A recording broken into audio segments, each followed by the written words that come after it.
ಮೂಲವಾಗುವುದು ಮತ್ತೆ ನಮ್ಮ political Muslim ಸಮಾಜದ ಮುಖಂಡರು ಯುವಕರು ಎಲ್ಲ ಸೇರಿ ಇವತ್ತು ದಿವಸ ನಮ್ಮ ರಾಜ್ಯದ ಸರ್ಕಾರ ಕಾಂಗ್ರೆಸ್ ಸರ್ಕಾರ 2023ರಲ್ಲಿ ನಾವು ಉಲಮಾ ಮತ್ತೆ ಮುಸ್ಲಿಂ ಮುಖಂಡರ ಸೇರಿ ಅವರಿಗೆ ಯತಿ ಹೆಚ್ಚದ ಮಟ್ಟದಲ್ಲಿ ವೋಟುಗಳನ್ನ ಹಾಕಿ ಅಧಿಕಾರಕ್ಕೆ ಬರೋ ತರ ಅವಕಾಶ ಮಾಡಿಕೊಟ್ಟಿದೆ. ಆ ಸಂದರ್ಭದಲ್ಲಿ ನಮ್ಮ ನಾಯಕರಾದ ಅಲ್ಹಾಜ್ ನಸೀರ್ ಅಹಮದ್ ಸಾಹಬ್, ಇದೇ ರೀತಿ ಅಲ್ಹಾಜ್ ಬಿಜೆಡ್ ಜಮೀರ್ ಅಹಮದ್ ಸಾಹಬ್, ಅಬ್ದುಲ್ ಜಬ್ಬಾರ್ ಸಾಹಬ್, ಎಲ್ಲ ನಮ್ಮ ಮುಸ್ಲಿಂ ನಾಯಕರು ನಮ್ಮ ಎಲ್ಲ ಜಿಲ್ಲೆಗಳಲ್ಲಿ ಸುತ್ತಿ ಮುಸ್ಲಿಂ ಮುಖಂಡರ ಜೊತೆ ಮಾತನಾಡಿ ಅವರಿಗೆ ಕಾಂಗ್ರೆಸ್ ಪಕ್ಷಕ್ಕೆ ವೋಟ್ ಹಾಕಿ ಅಂತ ಹೇಳಿ ಕಷ್ಟಪಟ್ಟು ಈ ಕಾಂಗ್ರೆಸ್ ಸರ್ಕಾರಕ್ಕೆ ಅಧಿಕಾರಕ್ಕೆ ಬರತರ ಅವಕಾಶ ಮಾಡಿಕೊಟ್ಟಿದ್ದಾರೆ. ಇವಾಗ ಏನು ಬೈ ಎಲೆಕ್ಷನ್ ಆಗಿದೆ, ಉಪಚುನಾವಣೆ ಬಾಗಲಕೋಟೆ ಆಗಲಿ ದಾವಣಗೆರೆ ಸೌತ್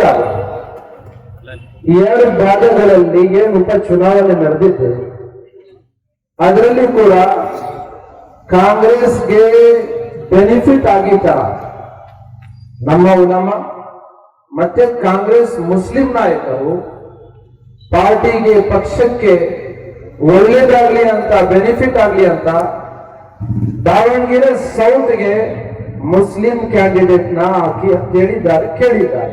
ಅದೇನು ತಪ್ಪಿಲ್ಲ. ವೋಟ್ ಎಲ್ಲಿ ಇದೆ ಅಲ್ಲಿ ಒಂದು ಮುಸ್ಲಿಂ ಕ್ಯಾಂಡಿಡೇಟ್ಗೆ ಹಾಕಿ ಅಂತ ಕೇಳಿದ್ರೆ ಏನು ತಪ್ಪಿಲ್ಲ. ಅದು ಕಾಂಗ್ರೆಸ್ ಪಕ್ಷಕ್ಕೆ ಬೆನಿಫಿಟ್ ಆಗಿ ಅಂತ ಹೇಳಿದ್ದಾರೆ. ಅದಕ್ಕೆ ಪಾರ್ಟಿ ಕೇಳಿಲ್ಲ, ಹೈಕಮಾಂಡ್ ಕೇಳಿಲ್ಲ. ಇಲ್ಲಿ ಅಲ್ಲಿ ಇರೋದಂತ ಲೋಕಲ್ ಯಾರ ಅಭ್ಯರ್ಥಿ ಇದ್ದಾರೆ ಅವ್ರ ಮನೆಯವರು ಕೇಳಿಲ್ಲ. ಒಂದು ಫ್ಯಾಮಿಲಿಗೆ ಅವರು ಸೀಟನ್ನ ಕೊಟ್ಟು ಆ ತರ ಒಂದು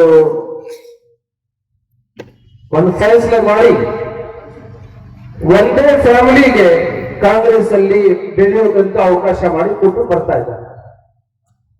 ಆ ಸಂದರ್ಭದಲ್ಲಿ ನಮ್ಮ ಮುಸ್ಲಿಂ ನಾಯಕರಾದ ನಸೀರ್ ಅಹಮದ್ ಇರಲಿ, ಬೇರೆ ಮುಖಂಡರಿರ್ಲಿ, ಸ್ವಲ್ಪ ಅವ್ರಿಗೆ ಏನ್ ಗೊಂದಲಿತ್ತು ಏನಿತ್ತು ಅಲ್ಲಿ ಪ್ರಚಾರ ಮಾಡಕ್ಕೆ ಹೋಗ್ಲಿಲ್ಲ.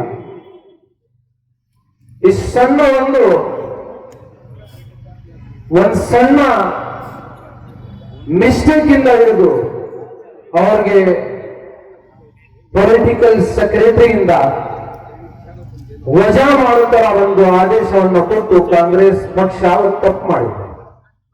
ಅದಕ್ಕೆ ಇವತ್ತೊಂದು ದಿವಸ ನಾವು ಇಲ್ಲಿ ಸೇರಿ ಕಾಂಗ್ರೆಸ್ ಇರ್ಲಿ ರಾಜ್ಯ ಸರ್ಕಾರಕ್ಕಿರ್ಲಿ ನಾವೊಂದು ಹೇಳಿಕೆ ಏನಂದ್ರೆ, ನೀವು ಪಾರ್ಟಿ ಸಿದ್ಧಾಂತ ಪಕ್ಷದ ಸಿದ್ಧಾಂತ ವಿರುದ್ಧ ಕೆಲಸ ಮಾಡಿದ್ದಾರೆ ಅಂದ್ಬಿಟ್ಟು ಅವರಿಗೆ ವಜಾ ಮಾಡಿದ್ದಾರೆ. ಯಾರು ಕೇಳಿದೇನೋ ಇದೇ ಒಂದು ಮಾತ ನಿಮ್ ಬಾಯಿಯಲ್ಲಿ, ಪಕ್ಷದ ಸಿದ್ಧಾಂತ ಉಲ್ಲಂಘನೆ ಆಗಿದೆ, ಅದರಿಂದ ನಾವು ಅವ್ರನ್ನ ವಜಾ ಮಾಡಿದ್ದೀವಿ. ಒಂದ್ ಮಾತು ನಾನು ಕೇಳಕ್ ಇಷ್ಟಪಡ್ತಾ ಇದ್ದೀನಿ.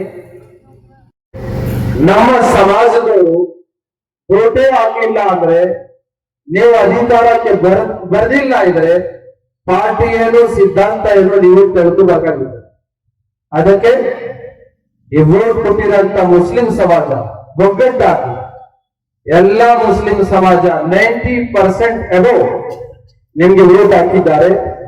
ಇವತ್ತೊಂದು ದಿವಸ ನಾವು ಸೇರಿ ನಿಮ್ಮ ಗಮನಕ್ಕೆ ತಂದು ಒಂದೇ ಒಂದು ರಿಕ್ವೆಸ್ಟ್ ಮನವಿ ಮಾಡುತ್ತೇನೆಂದ್ರೆ, ತಾವು ಯಾವ ತರ ಪೊಲಿಟಿಕಲ್ ಸೆಕ್ರೆಟರಿ ಇದ್ದು ನಮ್ಮ ನಸೀರ್ ಅಹಮದ್ ಸಾಹಬ್, ಇದೇ ರೀತಿ ಬೇರೆ ಮುಸ್ಲಿಂ ಮುಖಂಡರು ಸಮಾಜ ಸೇವಾ ಮಾಡ್ತಾ ಇದ್ರು, ಕಾಂಗ್ರೆಸ್ ಪಕ್ಷಕ್ಕೆ ಸೇವಾ ಮಾಡ್ತಾ ಇದ್ರು. ಮತ್ತೊಂದು ಸಲ ನೀವು ಅವಕಾಶ ಕೊಡಿ, ಇಲ್ಲ ಅಂದ್ರೆ ಬರೋ ಮುಂದಿನ ಚುನಾವಣೆಯಲ್ಲಿ ನಾವು ಮುಸ್ಲಿಂ ಮುಖಂಡರು ಉಲಮಾ ನಮ್ಮ ಗುರುಗಳು ನಮ್ಮ ರಾಜ್ಯ ಮಟ್ಟದ ಮತ್ತೆ ದೇಶ ಮಟ್ಟದ ನಮ್ಮ ಗುರುಗಳು ಏನ್ ತೀರ್ಮಾನ ತಗೊಳ್ತಾರೆ ನಾವು ಅವ್ರಿಗೆ ಫಾಲೋ ಮಾಡಿ ನಾವು ನಿಮ್ಗೆ ಏನ್ ಲೆಸನ್ ಏನ್ ಪಾಠ ನಿಮ್ಗೆ ಕಲಿಸ್ಬೇಕಂತ ಮುಂದಿನ ಚುನಾವಣೆಯಲ್ಲಿ ಅದು ನೋಡಿದ್ದೇವೆ. ಇನ್ನೊಂದು ಹೇಳ್ತೀವಿ, ನಾವು ಕಾಂಗ್ರೆಸ್ ಪಕ್ಷದಿಂದ ಯಾವತ್ತೂ ದೂರ ಹೋಗಲಿಲ್ಲ. ನೀವು ನಮಗೆ ದೂರ ಕಳಿಸಿದ್ರೆ ನಾವು ಮತ್ತೆ ನಿಮ್ಮ ಹತ್ರ ಕೂಡ ಬರೋದಿಲ್ಲ. ಯಾವಾಗ ಕಾಂಗ್ರೆಸ್ ಫಾರ್ಮೇಶನ್ ಆಯಿತು ಆವಾಗಿಂದ ಮುಸ್ಲಿಂ ಸಮಾಜ ಕಾಂಗ್ರೆಸ್ ಜಲ್ಲಿದೆ. ಮಹಾದೇವ್ ಗೋವಿಂದ್ ಒಬ್ಬ ಫೌಂಡರ್ ಆಫ್ ಕಾಂಗ್ರೆಸ್. ಇದೇ ರೀತಿ ಬೇರೆ ಬೇರೆ ಜಾತಿಯವರು ಯಾವ ತರ ಕಾಂಗ್ರೆಸ್ ಫೌಂಡರ್ ಅಲ್ಲಿ ಇದ್ದಾರೆ, ಫಾರ್ಮೇಶನ್ ಅಲ್ಲಿ ಇದ್ದಾರೆ. ಇದೇ ರೀತಿ ಬದ್ರುದ್ದೀನ್ ತಯ್ಯಿಬ್ಜಿ ಅಂತ ಒಬ್ಬ ಮುಸ್ಲಿಂ ಮುಖಂಡರು ಕೂಡ ಸೇರಿ ಈ ಕಾಂಗ್ರೆಸ್ ನ ಫಾರ್ಮೇಶನ್ ಮಾಡಿರೋದು. ಹಳೆ ದಿನಗಳಿಂದ 1885 ನಿಂದ ಇವತ್ತವರೆಗೂ ಕಾಂಗ್ರೆಸ್ ಮುಸ್ಲಿಂ ಸಮಾಜ ಇದು ಸೇರಿದೆ. ಇವಾಗ ನೀವು ಈ ದಿನಗಳಲ್ಲಿ ಇದೇ ರೀತಿ ನಡ್ಕೊಂಡು ಹೋಗ್ತಾ ಇದ್ರೆ ಮುಂದಿನ ದಿನಗಳಲ್ಲಿ ನಿಮ್ಗೆ ಕಷ್ಟ ಆಗುತ್ತೆ.